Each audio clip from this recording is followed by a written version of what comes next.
Annasu ma'adin. Manusia itu seperti tambang. Khiyaruhum fil jahiliyah, khiyaruhum fil Islam. Orang yang terbaik pada masa jahiliyah itu juga akan menjadi orang yang terbaik pada masa Islam kalau mereka beriman. Jadi kalau masa sebelum Islam ini bagus benar, insya Allah pada masa Islam juga akan bagus. Kan tambang itu begitu. Dapat emas dimanapun pada masa kapanpun akan menjadi bagus. Walaupun sekarang emas ini ngalih ya Pak Haji lah. Orang yang mau nukari yang susah kalau nambang sendiri pada kada hakun. Nah, Zaid al-Khair ya, Zaid yang bagus. Itu asalnya sebutannya adalah Zaid al-Khail. Zaid al-Khail itu artinya kuda. Zaid karena dia ini ahli menunggang kuda, makanya disebut Zaid al-Khail. Zaid kuda.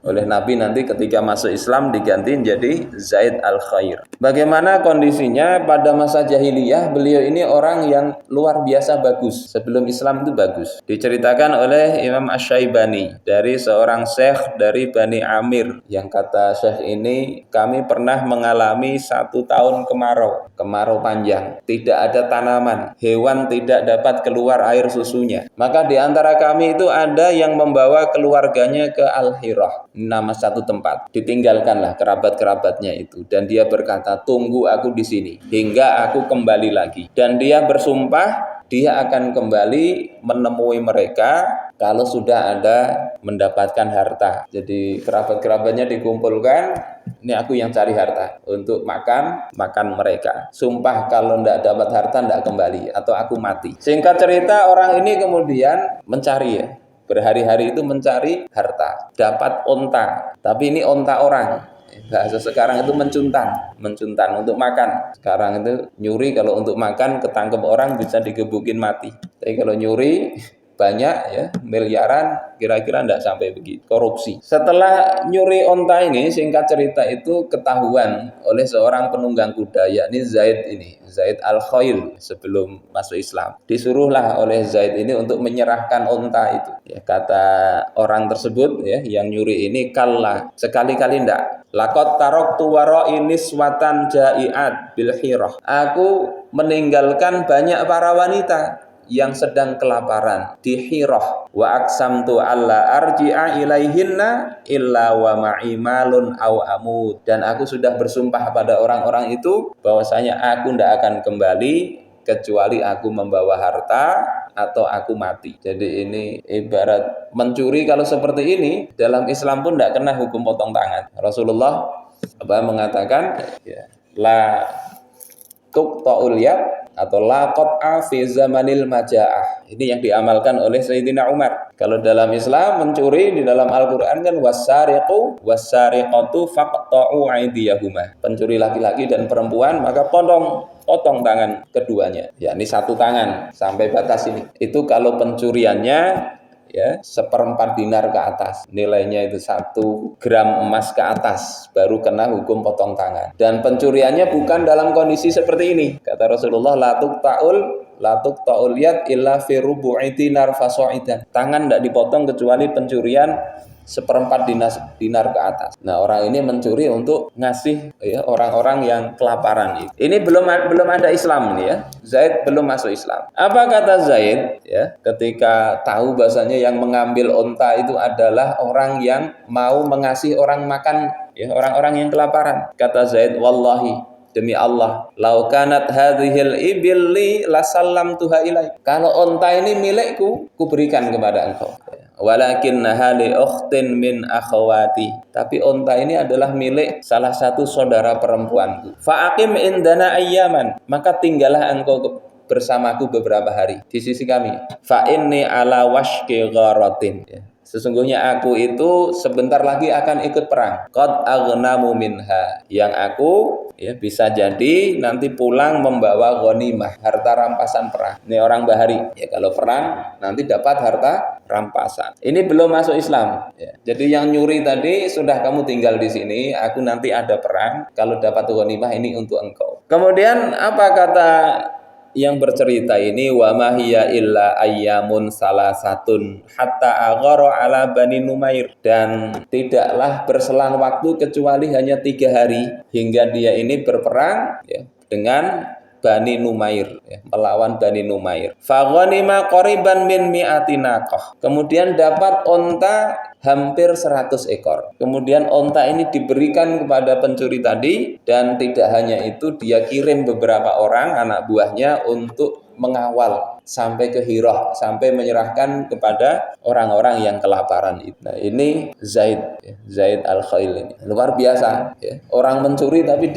dibantu karena tahu ini mencuri untuk memberi makan. Dan ini peperangan sebelum Islam. Perang sebelum Islam sama dengan perang setelah Islam, ya. Ini kalau musuh kalah, harta yang dibawa itu jadi ghanimah. Makanya ada surah Al-Anfal. Anfal itu sama, atau Fai itu kaitannya dengan harta musuh yang ditinggalkan.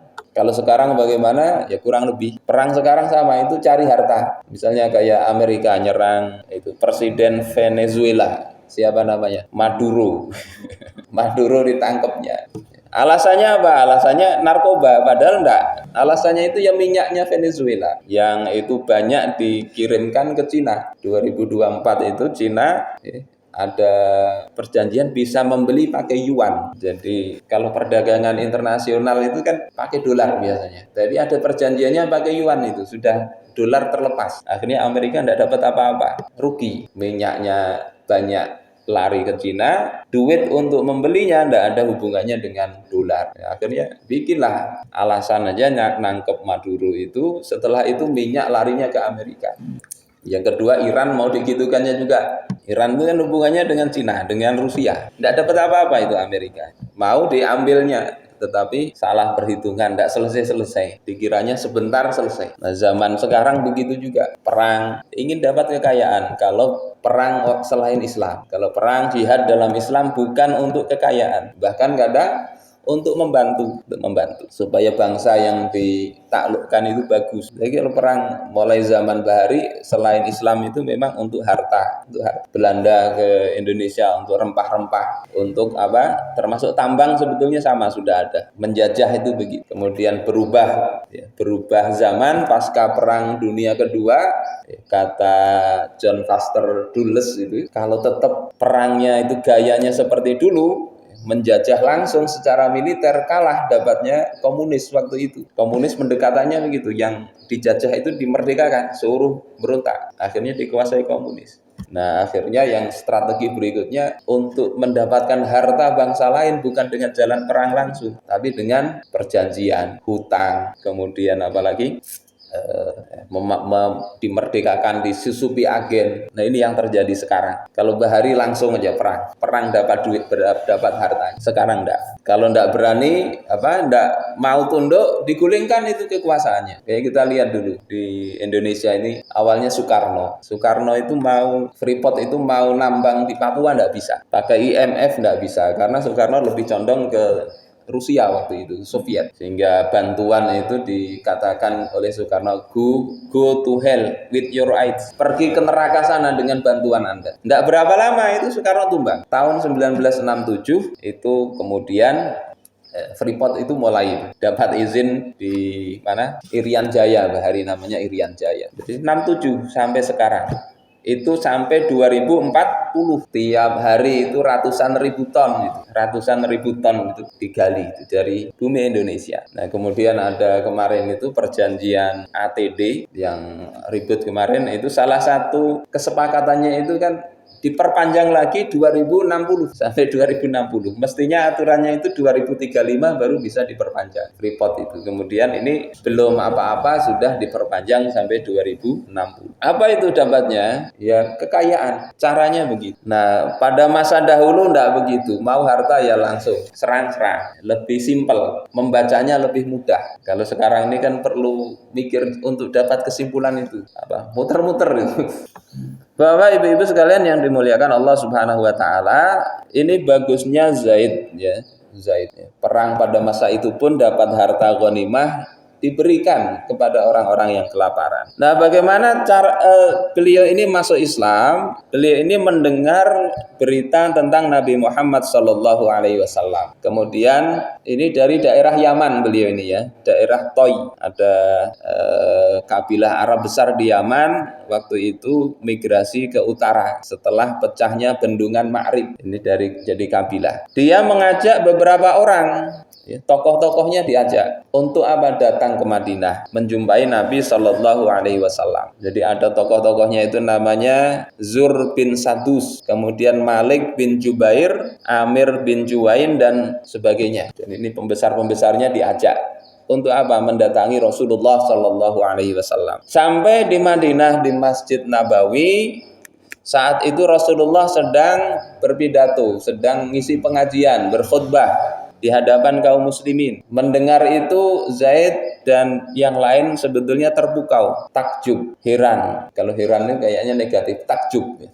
Meresap ke dalam diri Zaid dan rombongan. Faham kalau ini Nabi yang dijanjikan, yang betul. Hanya saja sebagian ada yang beriman, ada juga yang enggak. Salah satu yang kemudian enggak beriman ini namanya Zur bin Sadus. Tahu itu betul, tapi dengki dia. Jadi orang ini kadang bisa menerima kebenaran, setelah tahu. Ada yang kada faham akhirnya kada menerima, ada yang sudah faham tapi karena kedengkian dia tidak menerima kebenaran itu. Nah, Zur bin Sadus ini mengatakan kepada orang-orang kawan-kawannya, Inilah ararojulan layam likun nariqobal Arab. Aku betul-betul melihat seseorang yang akan menundukkan orang-orang Arab. Ini orang ini akan mengalahkan semua orang Arab. Wallahi demi Allah, kata Zur, la aj'alannahu yamliku raqabati abadah. Demi Allah, aku tidak akan pernah membiarkan dia menundukkan diri. Raqabah itu sebenarnya leher. Tidak akan pernah buat aku tunduk kepadanya. Akhirnya dia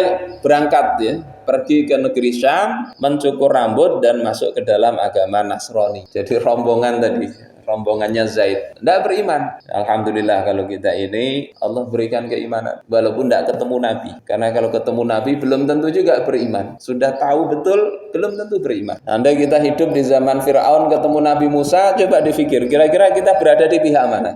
Mau di pihak Nabi Musa yang dikejar-kejar atau berada di pihak Fir'aun? Kan berat. Anda hidup di zaman Rasulullah, kira-kira kita berpihak kepada Nabi kah? Berpihak kepada para penguasa kota Makkah, Abu Sufyan, Abu Jahal, Abu Lahab, Al-Walid bin Al-Mughirah, para pembesar itu. Atau dengan Nabi yang kumpulannya orang-orang yang banyak yang miskin. Jadi kalau kita hidup sekarang bersyukur, walaupun kadang kita itu rindu, ingin ketemu Rasul. Kadang bayangkan andai dulu bisa bersama Rasulullah Shallallahu Alaihi Wasallam ikut dalam perjuangan beliau. Ingin Anda bisa mijitin kaki Rasul misalnya. Kepikiran begitu kadang terlintas dalam benak. Tapi kalau dipikir-pikir lagi, apa iya? Siapa yang jamin kita tetap beriman kalau hidup pada masa Rasulullah Shallallahu Alaihi Wasallam? Jadi Zur bin Sadus ini contohnya, datang jauh-jauh, tahu kebenaran, tapi justru tidak mau tunduk. Adapun Zaid ini dan yang lainnya, kemudian setelah Rasulullah selesai berkhutbah, beliau langsung berdiri. Kemudian mengatakan, Ya Muhammad, asyhadu alla ilaha illallah wa asyhadu annaka Rasulullah. Wahai Muhammad, aku bersaksi bahwasanya tidak ada Tuhan selain Allah, dan aku bersaksi bahwasanya engkau adalah utusan Allah. Tidak perlu lama, tahu kebenaran langsung.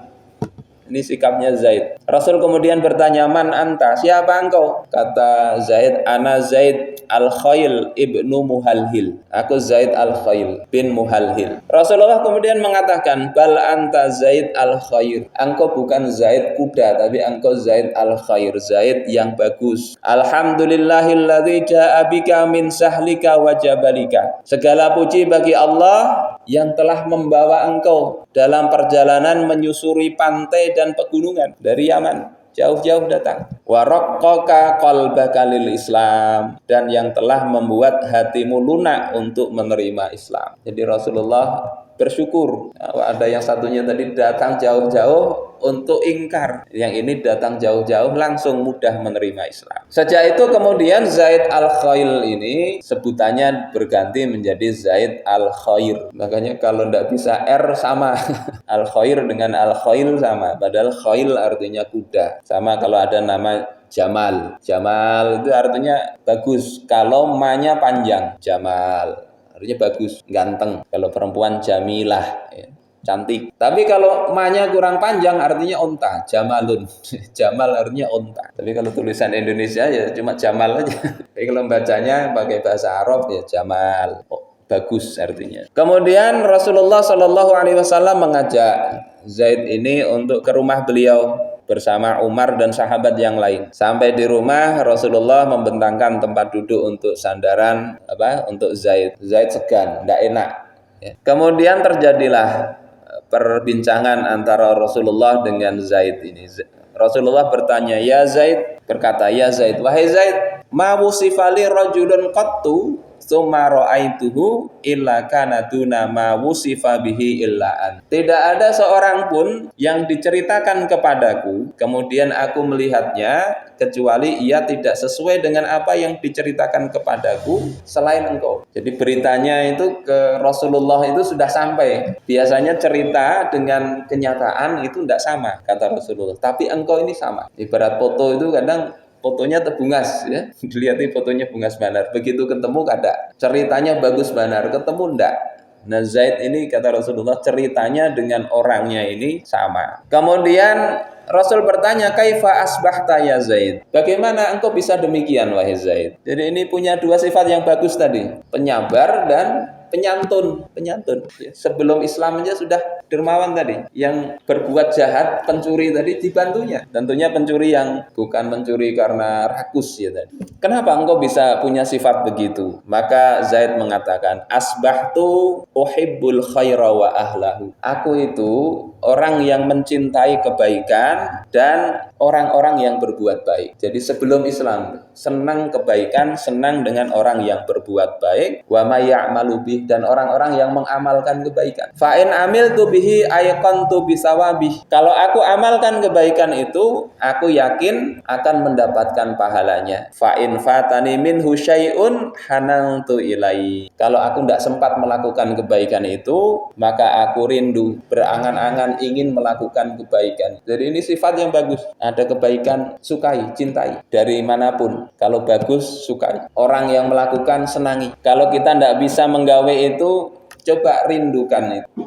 Mudah-mudahan aku bisa menggawe tersebut. Kemudian Rasulullah katakan, hadhihi alamatullahi fi may yurid. Ini adalah tanda dari Allah bagi siapa yang diinginkan kebaikan. Allah ingin kebaikan seseorang, salah satu tandanya itu ada senang kepada orang-orang yang baik. Tanda buruk itu kalau senang kepada orang-orang maksiat. Fala tarkanu ilal ladzina zalamu fatamassakumun nar. Janganlah kalian condong kepada orang zalim, maka api neraka akan menyentuh kalian. Jadi kalau kita senang kepada orang zalim, orang maksiat, tanda buruk itu kemaksiatan. Tapi kalau ada kebaikan, ya, dari manapun kita senang, ini tanda Allah menginginkan kebaikan untuk kita.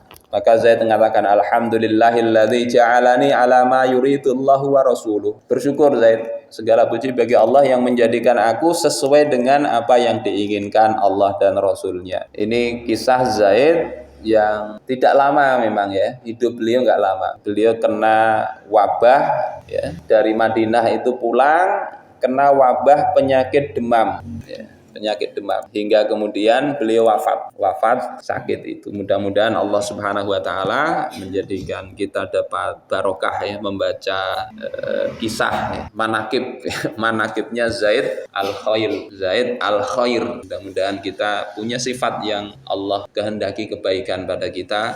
Amin amin ya rabbal alamin.